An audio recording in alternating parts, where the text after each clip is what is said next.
भक्तों, ओम नमः शिवाय, श्री शिवाय नमस्तुभ्यम, जय श्री महाकाल। जी हाँ भक्तों, क्या आपका भी जो बच्चा है उसका जो मन है वो पढ़ाई पे बिल्कुल भी नहीं लगता। आप लोग बहुत ज़्यादा परेशान हैं उसकी पढ़ाई के लिए कि आखिरकार हमारा जो बच्चा है वो पढ़ता क्यों नहीं है। जब भी आप उसको पढ़ाने के लिए बैठाते हो तो वो इधर-उधर के कामों में लग जाता है। कहीं खेलने चला जाएगा, कहीं घूमने चला जाएगा, कहीं कुछ करने लगेगा, लेकिन वो पढ़ेगा बिल्कुल भी नहीं। तो ऐसे में कौन-सा उपाय करें ताकि आपका जो बच्चा है वो अच्छे तरीके से पढ़े, अच्छे तरीके से आगे बढ़े। आज की इस वीडियो के माध्यम से हम आपको बताने वाले हैं कि आपको करना क्या है। तो बस उपाय ध्यान से सुन के अच्छे से करिएगा ज़रूर। अगर आपने आज का ये उपाय ध्यान से सुन के और अच्छे से कर लिया तो अवश्य रूप से जो कोई भी इच्छा, जो कोई मनोकामना आपके अंदर है, सारी की सारी इच्छा, सारी की सारी मनोकामना अवश्य रूप से पूरी होंगी ही होंगी। क्या करना है, कैसे करना है, पूरा आपको समझाने वाला हूँ। तो बस उपाय ध्यान से सुन के अच्छे से करिएगा ज़रूर। अगर आपने आज का ये उपाय ध्यान से सुन के और अच्छे से किया तो अवश्य रूप से आपका जो बच्चा है वो पढ़ाई की ओर आकर्षित होगा ही होगा। देखिए, आपको भी पता है कि जो पूज्य गुरुदेव की जो कथा होती है ना, उसमें लाखों की भीड़ आती है। कैसे भीड़ आती है? लाखों की भीड़ आती है। और जब गुरुदेव की कथा में लाखों की भीड़ आती है तो वहाँ ज़्यादातर जो भक्त होते हैं वो क्या करते हैं, पत्र के द्वारा अपनी मनोकामना गुरुदेव तक पहुँचाते हैं। तो अभी गुरुदेव की कथा चल रही थी, आज से 4 से 5 महीना पहले की बात है। गुरुदेव की कथा चल रही थी और गुरुदेव की कथा में लाखों की भीड़ आई।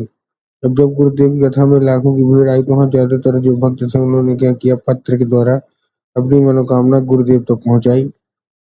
अब जब गुरुदेव के पास पत्र पहुँचा और गुरुदेव ने पत्र पढ़ा, तो वहाँ गुरुदेव ने देखा कि ज़्यादातर जो भक्त हैं, उनकी क्या है, केवल और केवल एक ही मनोकामना है। क्या मनोकामना है कि गुरुदेव, हमारा जो मतलब बच्चा है, उसका जो मन है, वो पढ़ाई में बिल्कुल भी नहीं लगता। हम लोग बहुत ज़्यादा परेशान हैं कि आखिरकार वो मतलब पढ़े, लेकिन फिर भी उसका जो मन है ना, पढ़ाई में बिल्कुल नहीं लगता। कृपया करके कोई उपाय बता दें।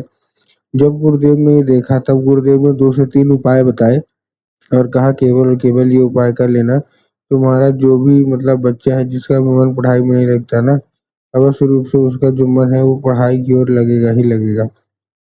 जब गुरुदेव ने ये बताया तो लोगों ने जा के इस उपाय को घर में करना शुरू कर दिया। अब जैसे ही लोगों ने जा के इस उपाय को घर में करना शुरू कर दिया, वही लोग गुरुदेव की कथा में मात्र 1 से डेढ़ महीने बाद वापस आए। अब जब वही लोग गुरुदेव की कथा में वापस आए तो उन्होंने क्या किया, फिर से एक बार गुरुदेव को पत्र लिखा। लेकिन ये वाला जो पत्र था ये गुरुदेव को धन्यवाद के रूप में पत्र था कि गुरुदेव धन्य हो आपका, आपके द्वारा बताया गया उपाय हमने कर लिया है, हमारी सारी की सारी इच्छा, सारी की सारी मनोकामना पूरी हो गई है, आपका कोटि-कोटि धन्यवाद। तो देखिए, जो लोग भी मेरी आवाज़ सुन रहे हैं ना और चाहते हैं कि हमारा भी बच्चा पढ़ने लगे, तो चलिए हम बताते हैं आपको आज की इस वीडियो के माध्यम से कि आपको करना क्या है। लेकिन उससे पहले चैनल पे अगर पहली बार आए हैं और आवाज़ मेरी पहली बार सुन रहे हैं, तो वीडियो कर दें लाइक और चैनल को भी कर लें सब्सक्राइब, ताकि पूजनीय पंडित प्रदीप जी मिश्रा के रोज नए-नए उपाय जो कि मैं उनकी कथा से सुनता हूँ, श्रवण करता हूँ, सबसे पहले मैं आपको प्राप्त करा सकूँ, ठीक? तो देखिए, जो हमारा सबसे पहला उपाय है, इस उपाय में आपको करना क्या है, 3 काली मिर्च और क्या करना है, 1 धतूरा ले लेना है। क्या-क्या लेना है फिर से बता रहा हूँ, 3 काली मिर्च और 1 धतूरा। अब देखिए, काली मिर्च और काली तिल में ना बहुत सारे लोगों के मन में कन्फ्यूज़न आता है कि काली मिर्च लेना है कि काली तिल लेना है। इसलिए गुरुदेव ने साफ-साफ बताया कि आपको काली मिर्च ही लेना है, साथ में आपको 1 धतूरा लेना है और लेने के बाद पहुँच जाना है कहाँ, सीधा-सीधा शिव मंदिर। अब जैसे आप शिव मंदिर पहुँचेंगे, शिव मंदिर पहुँचने के बाद अपने बच्चे को बोलिएगा कि दक्षिण दिशा में खड़ा हो जाए और उत्तर की ओर अपना चेहरा कर ले। देखिए, अब दक्षिण और उत्तर में भी बहुत सारे लोग कन्फ्यूज़ होते हैं कि दक्षिण क्या है, उत्तर क्या है, हमको थोड़ा साफ-साफ बताओ। तब गुरुदेव ने साफ-साफ बताया है कि आप जिस भी शिव मंदिर जा रहे हैं ना, उस शिव मंदिर में जिधर साइड जलाधारी होगा शिव मंदिर का, उसी साइड आपको क्या करना है, अपना चेहरा करके खड़े हो जाना है, ठीक? खड़े हो गए? खड़े होने के बाद आपको एक नाम लेके, कौन-सा? महादेव का सुंदर सा नाम है श्रम्भेश्वर महादेव। तो आपको करना क्या है, आपको श्रम्भेश्वर महादेव का नाम लेके उन्हीं का स्मरण करके आपको चुपचाप क्या कर देना है, आपको अर्पित कर देना है बस। पूज्य गुरुदेव कहते हैं कि अगर आपने ऐसा किया तो अवश्य रूप से जो कोई भी इच्छा है, जो कोई मनोकामना है ना, सारी की सारी मनोकामना और सारी की सारी इच्छा अवश्य रूप से पूरी होगी ही होगी। ठीक, ये था कौन सा, ये था हमारा दूसरा पहला उपाय। अब हम चलते हैं अपने दूसरे उपाय की ओर। अब जो हमारा दूसरा उपाय है, इस उपाय में आपको करना क्या है, देखिए इस उपाय में आपको सिंपल सा लेना क्या है, इस उपाय में आपको केवल और केवल लेना है आपको एक लाल फूल। अब जितने भी माताएं हैं उनको करना है अपने बच्चों के लिए ये उपाय, ध्यान से करिएगा। मतलब अगर आपका बच्चा खुद नहीं करता तो आपको करना है। ठीक, इस उपाय में एक लाल फूल लेना है, ले लिए। अब इस उपाय को करने के लिए आपके घर में माता सरस्वती की फोटो होना अति अनिवार्य है। अगर आपके घर में माता सरस्वती की फोटो है तब तो ठीक है, लेकिन अगर नहीं है तो आपको बाजार जाना है और माता सरस्वती की फोटो लाके अपने घर में उनको स्थान देना है। ठीक, दे दिया स्थान।